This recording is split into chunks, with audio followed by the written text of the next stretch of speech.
An Iranian politician riding a wave of anti-American sentiment, while seemingly setting the nation on a collision course with its neighbors.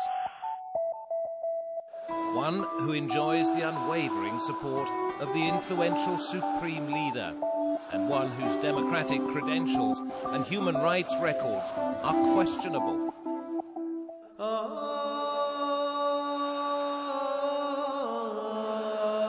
This is not Mahmoud Ahmadinejad in 2009. It is Mir Hussein Mousavi, and the year is 1981. Installed into the post of Prime Minister by Ayatollah Khomeini, Mousavi epitomized the omnipotence of the Islamic Republic during his 8-year term.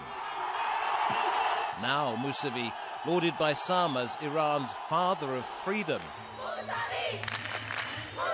seems to be at odds with the very forces that first put him in power. But who is the real Mousavi?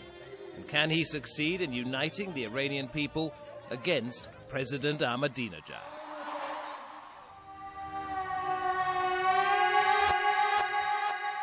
Following the presidential elections of June 2009, there was turmoil in Iran.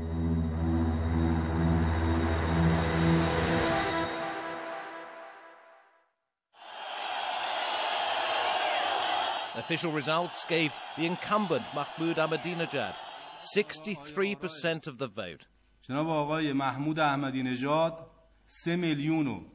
Compared to just 34% for his nearest rival, Mir Hussein Mousavi. But within hours of the election announcement, Mousavi was questioning the result, prompting protests and clashes that brought the nation to a standstill. Not since 1979, the year of the Islamic Revolution itself, had Iran witnessed such civil unrest. And yet it had all started so differently, with huge and predominantly peaceful rallies, attended by a politicized population determined to exercise its democratic rights. Mousavi presented himself as an outsider, but he was no stranger to the regime. He's a man from within the bosom of the Islamic Republic. Throughout the election campaign, Mousavi promised to answer the calls of those wanting change. What has happened is that people are not satisfied with the current policies and aren't changing the country. I think the time is ripe, and the country is ready to revise and revive itself. The supreme leader wields ultimate authority in Iran, and a number of unelected clerical bodies limit the power of the president and other elected representatives. Mousavi knew better than most that true change wasn't possible without directly challenging the entire structure of governance in Iran, and he had no intention of doing this. He has been a loyal member of the system. He was an architect of the system. Mir Hussein Mousavi played a leading role during the early days of the Islamic Republic, created following the 1979 revolution that removed from power the Western-backed Shah, Mohammad Reza Pahlavi. Iran's new leader was to be a senior Shiite cleric, Ayatollah Ruhollah Khomeini. On returning from exile, he undertook to rule Iran according to a strict interpretation of Islamic law, and to purge the nation of all foreign influence. When Ayatollah Khomeini returned from Paris to Iran, he relied heavily on the young students who have been active before the revolution. Mousavi was an Islamist student, and therefore soon he came to be a member of the inner clique of the Islamic Republican Party. In a sense, they saw in each other a complementary situation in which Khomeini's ideas were translated by Mousavi into action in the government, and he liked it. So much so that Khomeini appointed Mousavi as Prime Minister of the Islamic Republic in October 1981. A year earlier, Iraq had invaded Iran, triggering a bitter war which was to devastate both countries. By harnessing the revolutionary ardor of a new state and appealing to Shiite ideals of martyrdom. Khomeini repelled the initial Iraqi invasion, yet the conflict dragged on for 8 years with staggering human cost.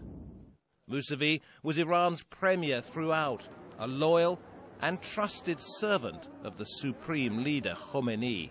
When Mousavi became prime minister, he, as someone who has been trained as an engineer, had a very organized and regimented frame of mind in terms of creating a government that is efficient, especially as the war came as well. Mousavi's efficiency in creating an economy based on rationing, based on using the available resources, became quite well known, and he gained popularity in terms of being able to produce what is required in terms of rationing to the country as a whole. And for that reason, he is remembered.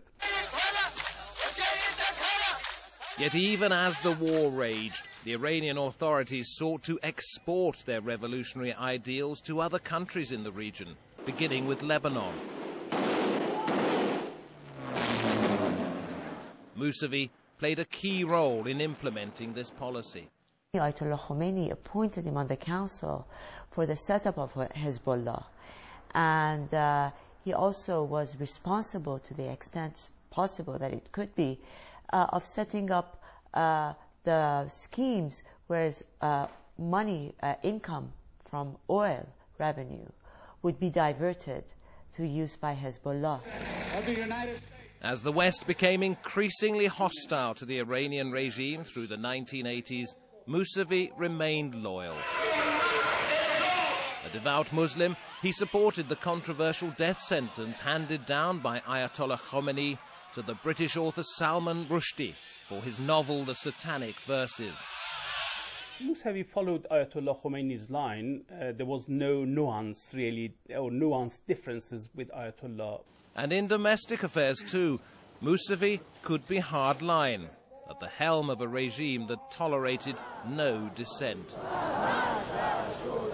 This is not an enlightened reformer in the sense that we know in the West. When Mr. Mousavi was prime minister, not only were universities closed for 2 years, but Western-educated professors were also purged. When he was prime minister, this is a time when political killings started taking place.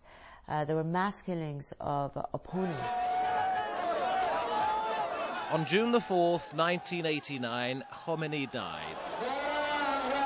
A towering figure, his funeral attracted over 10 million mourners. Ali Khamenei became his successor in the role of supreme leader. On the surface, it was a seamless transition, and yet there were inner tensions within Khomeini's circle, not least between Khamenei and Mousavi.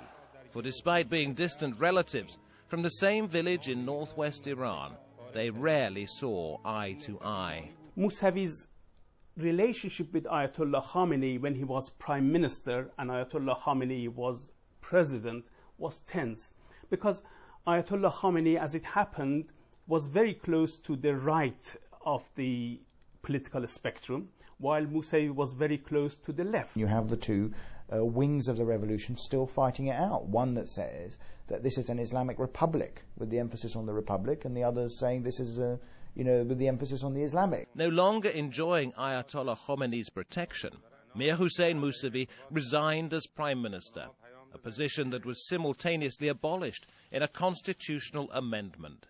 In retirement, Mousavi is said to have devoted himself to cultural matters, especially to art and architecture. But he never really left the inner circle of Khomeini's associates, who continued to rule Iran. He's always been there in the past 20 years. He's been part of the establishment, but maybe you can call it loyal opposition. While taking advisory roles to both Presidents Rafsanjani and Khatami, Mousavi waited for his chance to re-emerge onto the political scene.